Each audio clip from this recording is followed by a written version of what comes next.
ቆንጂዬ ሚስት አለች ብላም ወንድሟን አስደምማዋለች። በሌላ በኩል የናሆም እናትና ኤሚ ለናሆም ያዘጋጁላት ወጥመድ ውድቅ ሆኖባቸዋል። ቦርሷ ውስጥ ሀብሏን ጨምራ ሌባነች ብለው ስሟን ሊያጠለሹትና ሊያቆሽሹት ቢፈልጉም ስታስቀምጥ ቀድማ አይታት ስለነበረ ሁሉም ነገር ውድቅ ሆኗል። አባትየውም ይሄንን ሲሰማ በልጅቷና በእናትየው ድርጊት በጣም አፍሮ ኤሚን በጥፊ መቷታል። ናሆም ግን ለናሆም ያለው ፍቅርና ያለው ስሜት እንደዛው እንደነበረ ነው። ምክንያቱም ቤተሰቦቿ ሲናገሯት እባካችሁ ተው ብሎ ለሷ ከመደረብ ውጪ እስካሁን ድረስ በናሆም ላይ እሷም ክፋት አላየችበትም። እሱም ለሷ ያላት ስሜት በጣም ደስ የሚል ነው። አምራን ለምሻ ግብዣ ናሆም ቤት ትገኝ እንጂ የኑሃሜ እዛ መገኘትና እንደዚህ አምሮና ለብሶ መገኘቱ በጣም ያሳስባትና ያስጨንቃት ነው የሚመስለው። ደጋግማ ስለለበሰችው ልብስና በአንተን ታማልልብኛለች እዛ ቤት መገኘት የለባትም ጭራሽ ባስ ብላ እንደውም ልታባረርልኝ ይገባል ብለዋለች ናሆምን። ናሆሜም እኔ እኮ እንደዚህ መሆኑን አላወኩም ነበረ፣ የሷ እንደምትቀኝ ካወኩኝማ በጣም ደስ ነው የሚለው ቅናት ነው ለካ እንደዚህ የሚያደርግሽ። ለናሆሜ ቆንጆ መሆንና ልብሷን ቀይራ እንድትመጣ እኮ እኔ ነኝ እንጂ ያስገደድኳት እሷ ፈልጋ አልነበረም ቢላትም ልታምነው አልቻለችም። ሆነ ብላ እኔን ለማበሳጨትና አንተን ከኔ ለመውሰድ እንደዚህ ያደረገችው። ስለዚህ ከሷ ልትርቅ ይገባል፣ እንደውም ከቤቱ ልታባረርልኝ ይገባል ብለዋለች። ናሆም ግን እኔ ከአንቺ የሚለየኝ የለም መመኘኝ ቢላትም እሷ ግን ጥርጣሬና ቅናት ውስጧን እያቃጠለው ነው። ኑሃሚን የኤርሚያስ ግቢ ውስጥ መገኘት በጣም ያስደነግጣትና ያጨናንቃት ነው የሚመስለው።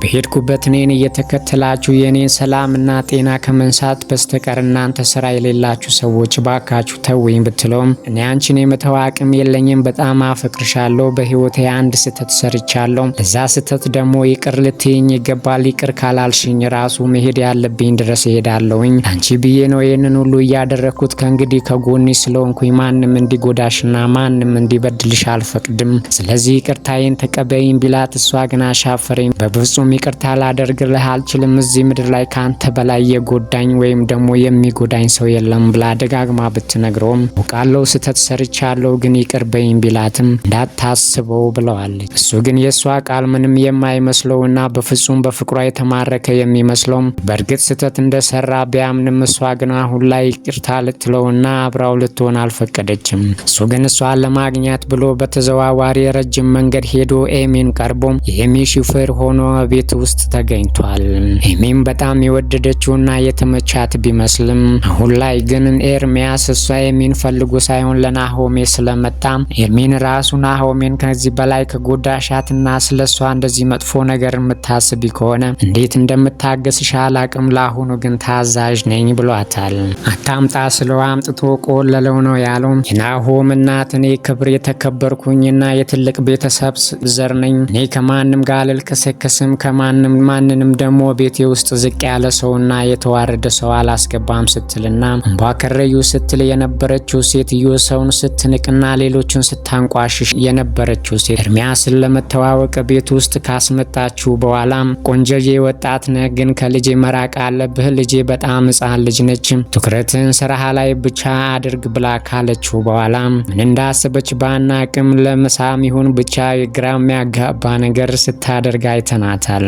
ለክብሬ ጨነቃለሁ፣ ለኛ ለቤተሰባችን ክብር ትልቅ ነገር አለኝ ብላ ስታስብ የነበረው አሁን ግን ሹፌር መሆኑ የመጣውን ወጣቱን ኤርሚያስ እንዴት ነው የሚያምረው ብላ የማለለችበትና ሌላ ነገር በልቧ ያሰበች ነው የሚመስለው። ኤርሚያስም ሴትዮዋ ባረገችው ነገር በጣም ተደናግጦና የሚያወራው ነገር ሁሉ ጠፍቶት የጀመረችውን ሳያስጨርሳት ነበረ መሄድ አለብኝ ብሎ ጥሏት ይወጣው። ከወጣ በኋላም እንዴት ያለ ሸበላና ቆንጂዬ ነህ ብላ ለብቻዋ ስታወራ ነበረ። ለይኩን ሐምራን ፊትና ናሆም ፊት ምንም መጥፎ ነገር ባያሳይም ከጀርባው ግን ሌላ ነገር ማድረግ ያሰበ ይመስላል። አምራንን እንዲከታተሉለትና ተከታትለው ውለዋን የምትገባበት የምትገባበትን የምትሄድበትን ወይም ደግሞ ምን እንደምትሰራ ሁሉንም የቀን ውሏን ሳይቀር እያንዳንዱን ነገር ተከታትሎ የሚነግረው ሰው ላይ ስልክ ደውሎ የገባችበት ገብተ የምትሰራውንና ሁሉንም ነገር ከነ ማስረጃው የቪዲዮም የሆነ የምን ነገር ማስረጃ ፈልጋለሁኝ ብሎ የሆነ ሰው በስልክ አውርቷል። ስለዚህ ሐምራንን ለመከታተልና ማንነቷን ለማወቅ ጊዜ ማይፈጅባቸውም የሐምራን ከናሆም ጋር የመሆን እድሏ እየጠበበባት እንደሚመጣ መገመት አይከብደንም። ምክንያቱም አባትየው የናሆም አባት እንዲከታተሏት ካደረገ ሐምራን ደግሞ የሆነ ስህተት ሰርታ ከተገኘችና ማንነቷ ከታወቀ ከናሆም ጋር ያላት ነገር ለአንዴና ለመጨረሻ ያበቃለታል። የናሆም እህትም ኤሚን በሌላ በኩል ለኤርሚያስ ጥሩ ፍላጎትና መልካም አስተሳሰብ ያላት ነው የምትመስለው።